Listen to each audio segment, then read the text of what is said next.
Hi, everybody. Welcome back to my channel. I'm Susan Lynn. I'm a psychic and a medium. And today you've joined me for one of my video series called Waaay Out Wednesdays. And that is the acronym WOW. So what we're going to be doing today, what we're going to be talking about today is flying cars. Now, if you're new here, I am channeling this message. I'm going to be mixing it up a little bit. So I've got like 60% of the channeled message is from my spirit guides that I specifically work with for these videos. And 40% is Susan, who's going to just basically be a translator of their information. They give me information in thoughts. They give me information in pictures. They give me information in feelings and in knowings, which are thoughts, I guess.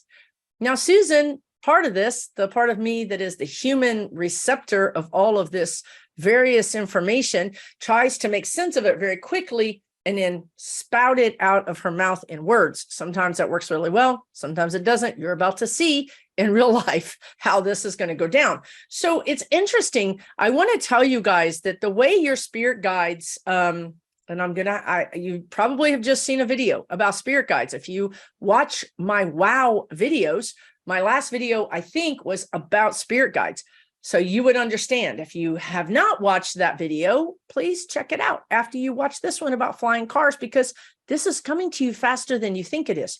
That's why I'm doing this video. This is not way off in the future. This is really close in the future. So I don't know where I was going with that, but I will say to you that I'm going to read a little bit about this thing because, right, thank you for redirecting me.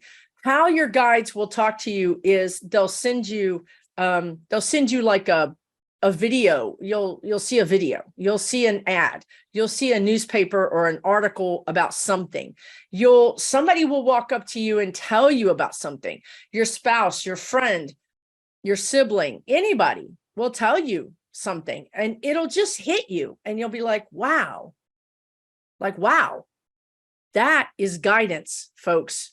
When people are talking to you and you're not paying attention, well, frankly, that could be guidance too, and you should pay attention. But usually people say things to you that just kind of hit you. Now, you might not agree with it or you might not believe it, but it hits you, it stays with you, and you don't know why. That's because it's guidance, folks. Okay, so in my life, I got this flying car thing, and I was like, what? Like, I don't really care, to be honest with you. The Susan part of this collaboration is like, yeah, whatever. Okay, next, show me something more interesting. Well, then I got another thing about flying cars. So I've done this enough to know to pay attention. That is not a coincidence. There really aren't any coincidences in my world.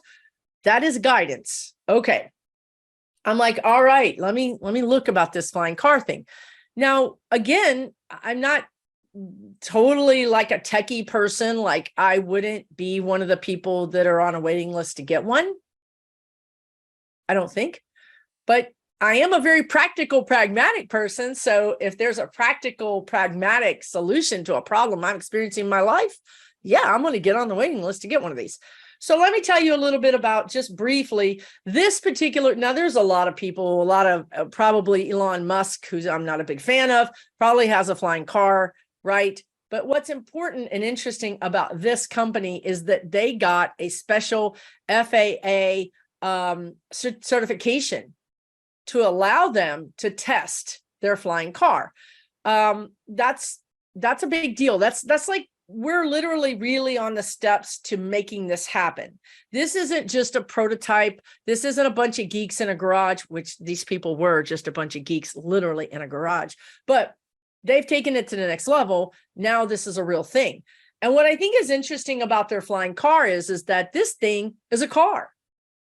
You drive it on the road. You can drive it on the road. And then if, let's say, there's a tree down blocking your way, or there's a big road construction, or God forbid an accident, well, then you just like put this sucker in flying gear and you become an airborne car, a flying car. So this is and I think this is why the FAA is particularly interested in it. It's not we're not set up right now to just have flying cars. We don't have a whole nother, sort of set of rules for everyone flying their cars. You know what I mean? Like that's sort of like an FAA nightmare.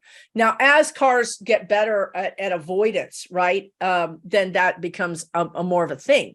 But we're not quite there just yet. But in as much as what the guides are telling me is that this was actually sped up. This whole timeline behind flying cars was sped up by drones, because the FAA had to really look at it and say, okay, what we need to make some rules. Where can you fly a drone? Can anybody fly a drone? What size drone can you fly in what kind of area, right? And citizens need to have a say too. Do we want drones being flown looking in our windows if we're in a high rise? Do we want drones being flown over our wedding at the beach if it's not something that we, contracted? There's a lot that had to go in. And so in the beginning, drones were just sort of like the Wild West. Anybody could fly one, and you could fly one anywhere. And now you see a lot of rules. You really can't fly them. And certain countries ban drones all the way. Certain parks, you can't fly drones, right? There's rules.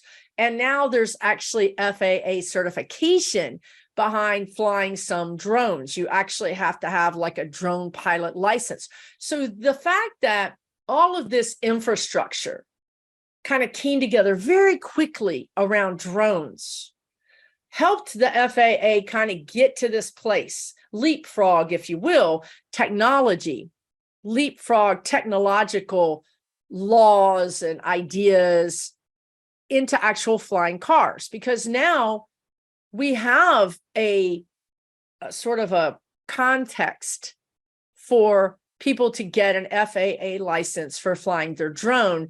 Now we can actually take very easily, the guides are saying, very easily go from having an FAA license to flying a drone to having an addendum or some sort of certification on your driver's license that says, yes, you are certified to drive a car, and you're also certified to drive this type of car that can fly for no more than, say, a mile or whatever.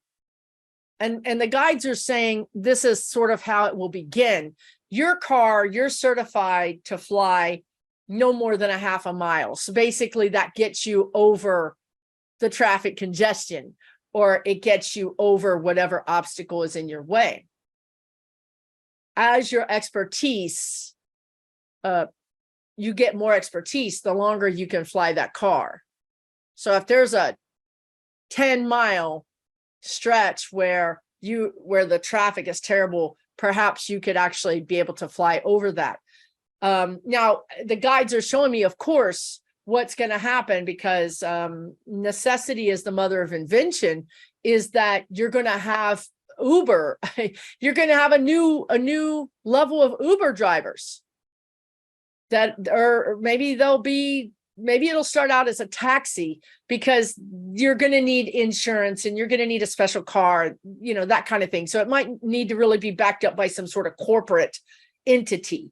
So maybe it would be Uber, or maybe it'll be some sort of taxi service. But what's important here is that particular driver has the FAA certification to drive in inclement weather at night, longer distances.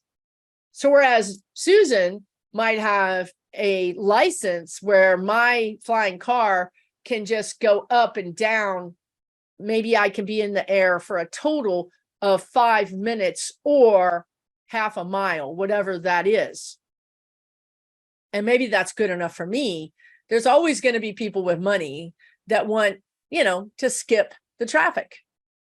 And so necessity is the mother of invention. They're not going to want to get a license necessarily, but they have the money to hire somebody who has a license. So you can, and so because this car can then come back down to the road, it really makes it more practical. And I really think this is why the FAA is getting behind this type of flying vehicle, because they don't want an entire sky full of vehicles right now. We're not ready for that, to be honest.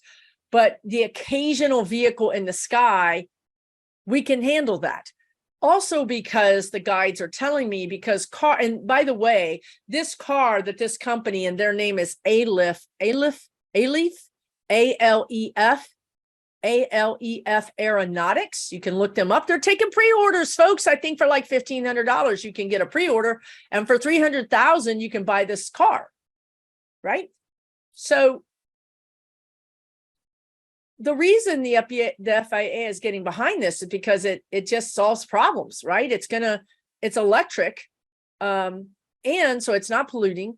And with the advent of these electric cars, you have self-driving, you have avoidance, collision avoidance, but you can also computer program the car. So let's say that you buy this particular version of this particular flying car.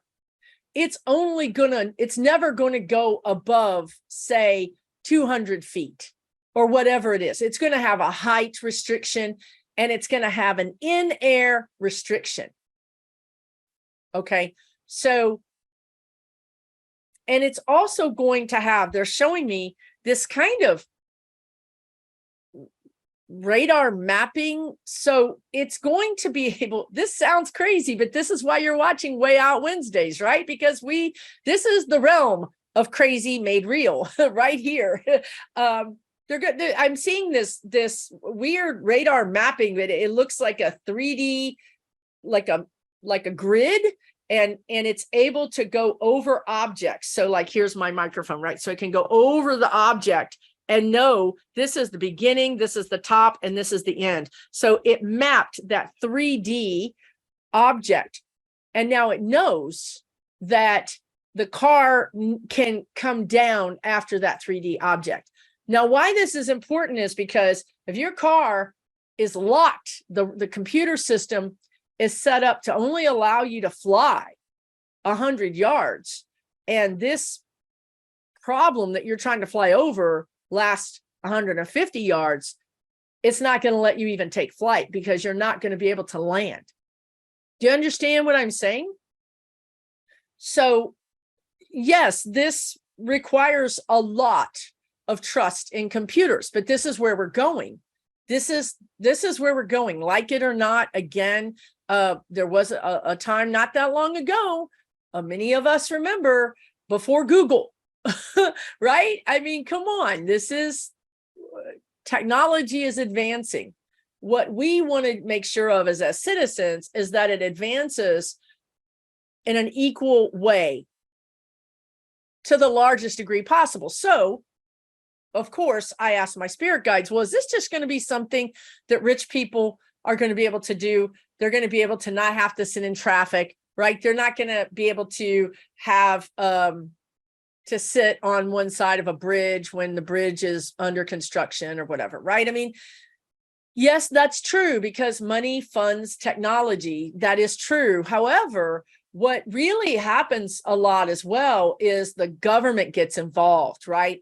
And hopefully if you have a government that's of the people and really values its citizens, then the government wants to sort of put its big government foot on the scale to even it out a little bit. Now, how can they do that? Well, first of all, they can say, hey, we'll give you a grant to develop, or we'll reduce your taxes.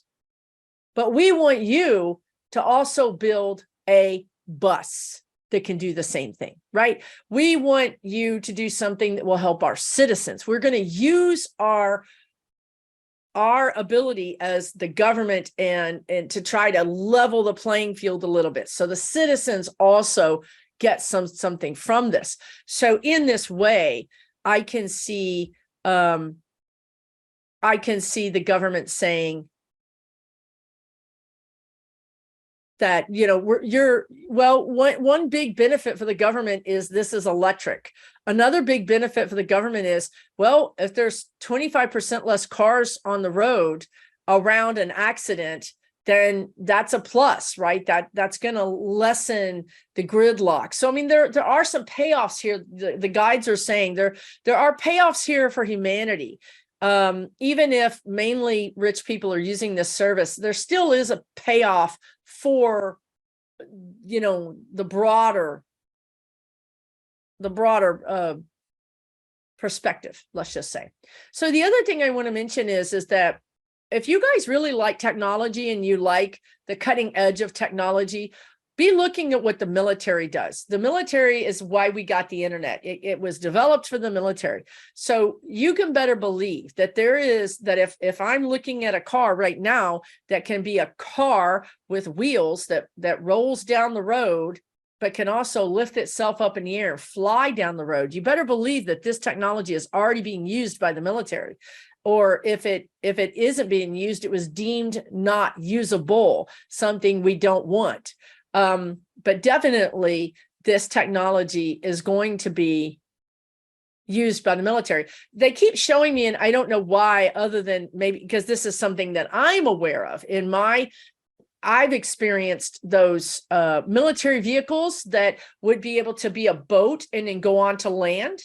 Well, now we have them in tourist destinations. In many, many tourist destinations, you can take a tour of a city in one of these vehicles that then drives into the water and drives you around a lake or drives you around a particular tourist area via the water. So I guess what the guides are trying to tell me, because I wasn't getting it, hello, Susan, was that this could be a tourist thing, that you could have a tourist vehicle that maybe only holds 8 people or maybe holds 3, or I'm not sure about the capacity. I don't see this right off the bat being something that's a bus. Okay. I feel like it's a family, like you're going to go up in a, like 3, 4 people at a time, 5 people at a time. And, so this could also be a big boon to the tourist industry because, okay, we're going to drive you around the city. Now we're going to take to the air and drive over this spectacular natural place and show it to you from the air. So this is coming. The reason I'm doing this video is because this is like coming at us quickly. This is probably going to be here in 5 years or less. This company is already taking pre-orders.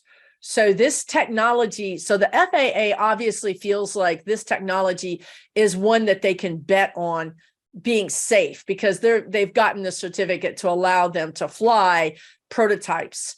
Now, you're also going to see this in other countries. Of course, there's a lot of other countries that really seem to accept technological leaps and bounds faster than the United States do. And that's fine too, right? But I think in this case, the United States is being pretty bullish on this. I feel like the United States is kind of in the top tier of allowing these types of vehicles. Now, I would also say to you that they're telling me, they showed me this a while back, maybe even a year ago, that there's some technology that various fire departments or first responders are looking at where, and again, this is also a military thing. Actually, this is a United Nations thing. They're telling me. So United Nations, but also like Red Cross, or I don't know what organization, but let's just say there was an earthquake and there was somebody trapped in a high rise. So these vehicles can also be vehicles that can just go up, hover, allow people to be rescued, and then bring them back down to the ground very quickly and very easily. So, and I don't know why, but they're calling them pods. I don't know if that PODS, I don't know if that's something that's going to be utilized in the name, like rescue pods, flying pods.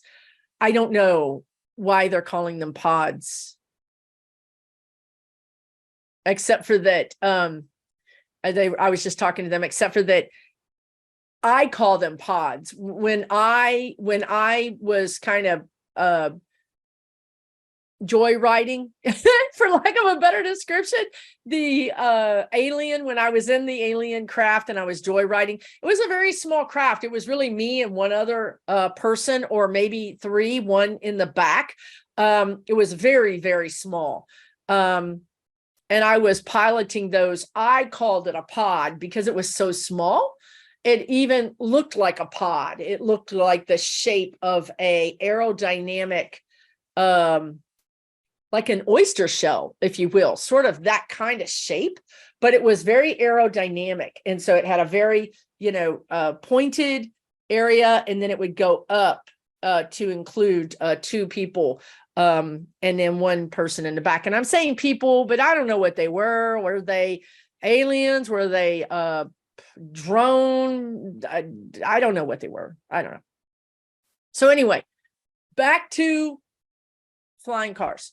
I see this really being used in war-torn cities. You're going to be seeing countries that maybe have been attacked, using these to rescue people out of high rises. As we go into this next 50 years, I see us living in more and more of us living in high rises. And I see more of us using flying cars just as a natural travel. As a matter of fact, I did a video, and when I'm channeling, I don't have access to all of my filing cabinets, if you will, all of my thoughts. And I don't remember what video this was, but I think it was a WOW video. You can check them out. But I talked about us humans living in bubbles. And that seems to really kind of freak out people. But honestly, it was a great experience. It was a great existence. I didn't see the bubble. I didn't know I was in a bubble. To me, it looked like a city. And it really looked like a city that you and I would recognize, like with the walk-up stone facade buildings and beautiful greenery. But in that scenario that the spirit guide showed me, the transportation was in the air. It was all in the air. And I feel like you got to the transportation, these flying. In this situation, you could have your own vehicle. There was nothing on the ground except for people walking. There was no ground transportation. Everything was up there. And you could have your own flying pod or vehicle, but you could also get in these sort of flying, like metro, like subways, like trains. And how you would get there was you would go up these escalators that were clear. They were tubes. Okay. They look like a tube, but not like a tube, like you're getting in it and laying down and getting shot up there. You're actually standing up and you're traversing this sort of escalator that's in a spiral, but it's clear. Everything is meant to give you a sense of space and expansion. So there's not a lot of constricted areas, because you are in a constricted area. They want to give you this idea of being in this expansion. So that's 50 years out, right? So there's a lot of changes, right? If you can imagine that not all of us, but some portions of us, be worldwide, would be living in these sort of bubble existences, because our environment our physical natural environment is not very habitable. It is habitable, but not one that you would really want to inhabit. It's too hot or too cold or not enough water. But don't worry, because I'm a big nature freak, and Mother Earth is healing herself. She has to push us off. The guides are showing me, when you're hiking sometimes, or you're at the park, you'll see a rope, and it says this trail is closed because it's being, rehabited. Mother Nature's healing herself. It's the same thing. So back to flying cars. Of course, we will also use this for first responders. As I mentioned, you will have ambulances, because we don't want an ambulance to be stuck in traffic. We don't want an ambulance to be stuck in a some sort of behind these cars. We want to be able to get that person to the hospital post haste. And so you will also see ambulances. Again, this is how the government is going to say, great, now you're going to have to help us create this for an ambulance, right? We're going to help you. You're going to help us. This is a public-private sort of partnership. So do you guys have any other questions about flying cars? They park in your garage. I mean, they're small, they're not big. They are electric. You would know them by the look of them, I think. I mean, they don't look, I will put some things on the screen. They don't really look like cars per se, a little bit. But the interesting thing, I'll just finish up by saying, the interesting thing about this particular car, this A-Leaf company, is that when the car flies, the one that they have that I think they've settled on being probably the car they're going to go forward with, when it flies, it turns sideways. So if a car drives like this, right, on the road, when this same car that drives like this on the road, when it's in the air, it turns sideways. And so the question is, well, am I flying like sideways? Because that's going to be kind of a problem.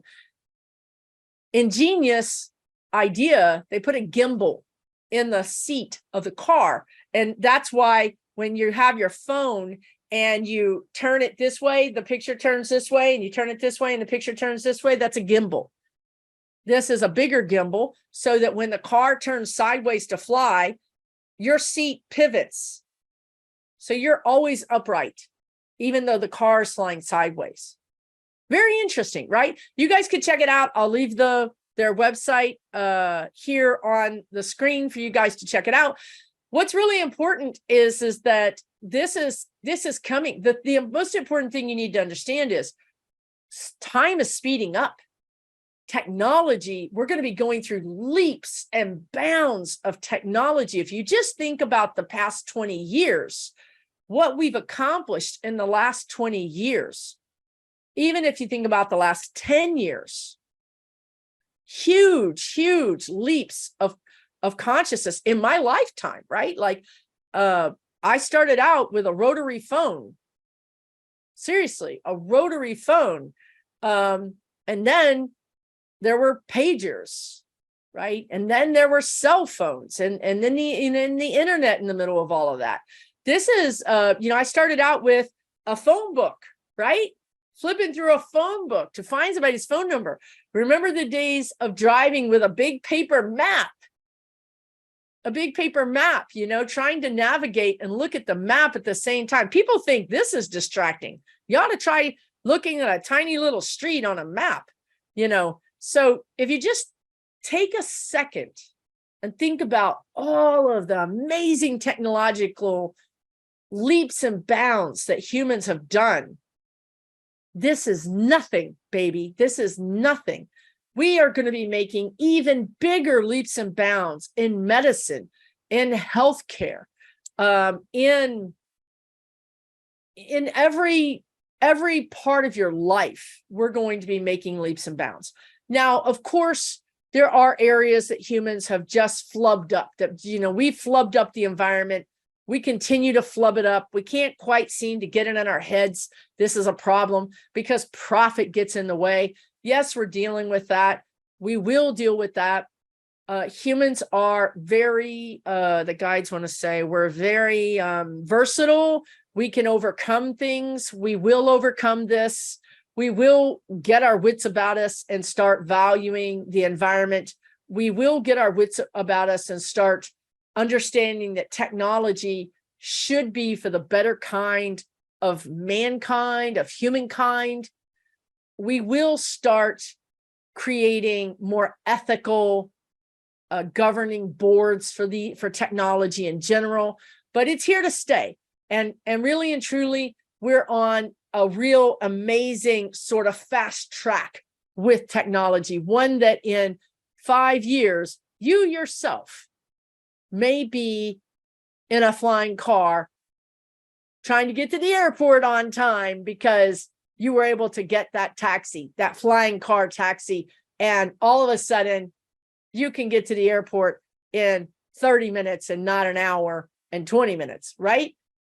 Amazing, amazing times coming. And I'm really thrilled that it's electric. It's not going to be polluting the air.